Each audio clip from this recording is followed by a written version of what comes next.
എങ്ങനെയാണ് Narendra Modi ji Gujarat chief minister ആയിരുന്നല്ലോ, അദ്ദേഹത്തെ ഒന്ന് കാണണം, ഞാൻ അദ്ദേഹത്തിനെ കുറിച്ച് കുറച്ച് വായിച്ചിട്ടുണ്ട്, കേട്ടിട്ടുണ്ട്.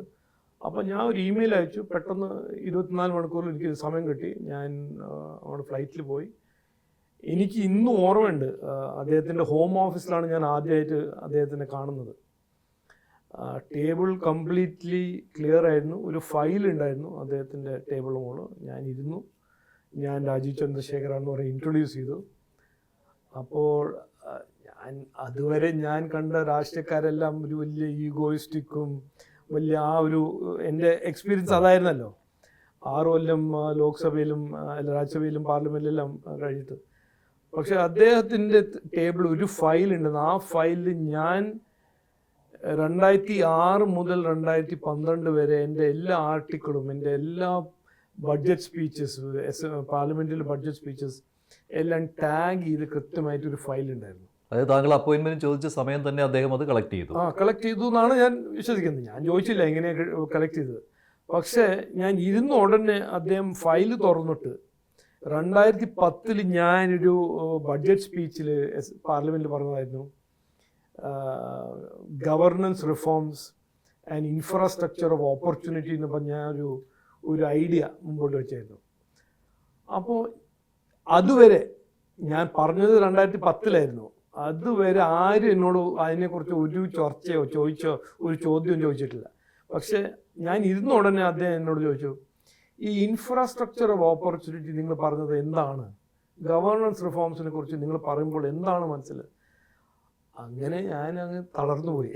അന്ന് ഇങ്ങനെ ഞാൻ ഒരു നിസ്സാരമായ ഒരു ഇൻഡിപെൻഡൻറ്റ് MP ആയിട്ട് പാർലമെൻറ്റിൽ പറയുന്ന കാര്യങ്ങളെല്ലാം ഇങ്ങനെ വലിയൊരു നേതാവ് പഠിച്ച് എന്നോട് ചോദിക്കുന്നു എന്താണ് എൻ്റെ ഒരു മീനിങ് എന്ന് പറഞ്ഞപ്പോൾ, എന്നിട്ട് അന്ന് മുതൽ ഒരു സമ്പർക്കം, ഒരു കൃത്യമായൊരു ടച്ചിലുണ്ടായിരുന്നു.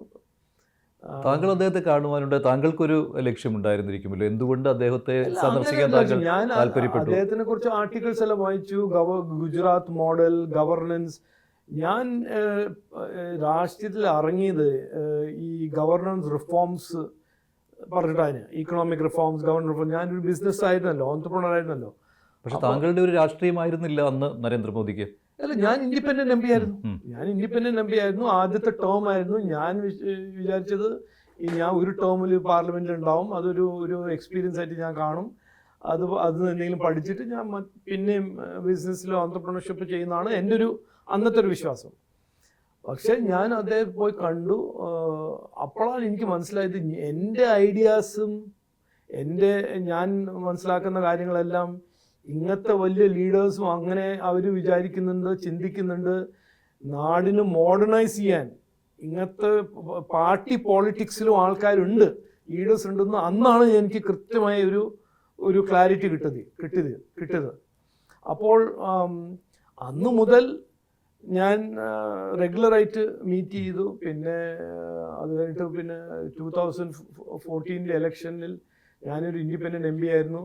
അന്ന് അദ്ദേഹത്തിന് എൻഡോസ് ചെയ്തു, പബ്ലിക്ലി നന്നായി വന്നിട്ട് സപ്പോർട്ട് ചെയ്തു, ക്യാമ്പയിൻ ചെയ്തു. അങ്ങനെയാണ്. താങ്കളുടെ രാഷ്ട്രീയത്തെ തന്നെ നരേന്ദ്രമോദിയുമായുള്ള കൂടിക്കാഴ്ച മാറ്റി അല്ലേ? എൻ്റെ രാഷ്ട്രീയം മാറ്റിയില്ല. എൻ്റെ രാഷ്ട്രീയത്തിൽ എൻ്റെ ഒരു ഫീലിംഗ് ആയിരുന്നു, ഈ രാഷ്ട്രീയത്തിൽ എൻ്റെ ഐഡിയാസിന് സ്ഥലമില്ല, സ്പേസ് ഇല്ല എന്നാണ് എൻ്റെ ഒരു മനസ്സിൽ അങ്ങനെ ഒരു ഫീലിംഗ് ഉണ്ടായിരുന്നു. 6 കൊല്ലം ഞാൻ ഒരു ഔട്ട്സൈഡറാണ്. എൻ്റെ രാഷ്ട്രീയം എൻ്റെ തിങ്കിങ് എല്ലാം ഒരു ഔട്ട്സൈഡ് ദ പൊളിറ്റിക്സ് ഒരു ഐഡിയ ആണെന്നാണ് എൻ്റെ മനസ്സിൽ അന്ന് വരെ. ആ 2012 അദ്ദേഹത്തിൻ്റെ മീറ്റിംഗ് വരെ എൻ്റെ മനസ്സിൽ ഇതായിരുന്നു, ഞാനൊരു ഔട്ട്സൈഡറാണ്. എൻ്റെ തിങ്കിങ് ഈ ഗവർണൻസ് റിഫോംസും ഇക്കണോമിക് റിഫോംസും ഇൻഫ്രാസ്ട്രക്ചർ ഓഫ് ഓപ്പർച്യൂണിറ്റി പോലെ ഐഡിയകളെല്ലാം മെയിൻ സ്ട്രീം പോളിറ്റിക്സിൽ അതിലൊരു സ്പേസ് ഇല്ല എന്നാണ് ഞാൻ വിചാരിച്ചത്. പക്ഷെ അദ്ദേഹത്തിനെ കണ്ട ഉടനെ എനിക്ക് മനസ്സിലായി, നമ്മുടെ പോളിറ്റിക്സിലും ഇതിന് സ്പേസ് ഉണ്ട്. കാരണം ഇങ്ങനത്തെ ഒരു മുഖ്യമന്ത്രിയും അതിനെക്കുറിച്ച് പറയാനും ചിന്തിക്കാനും ഡിസ്കസ് ചെയ്യാൻ തയ്യാറാണെന്ന് അന്നാണ് എനിക്ക് ഇതൊരു ഫസ്റ്റ് ടേം ആക്കിയിട്ട് കാണരുത്, എനിക്കിനി പോളിറ്റിക്സിൽ.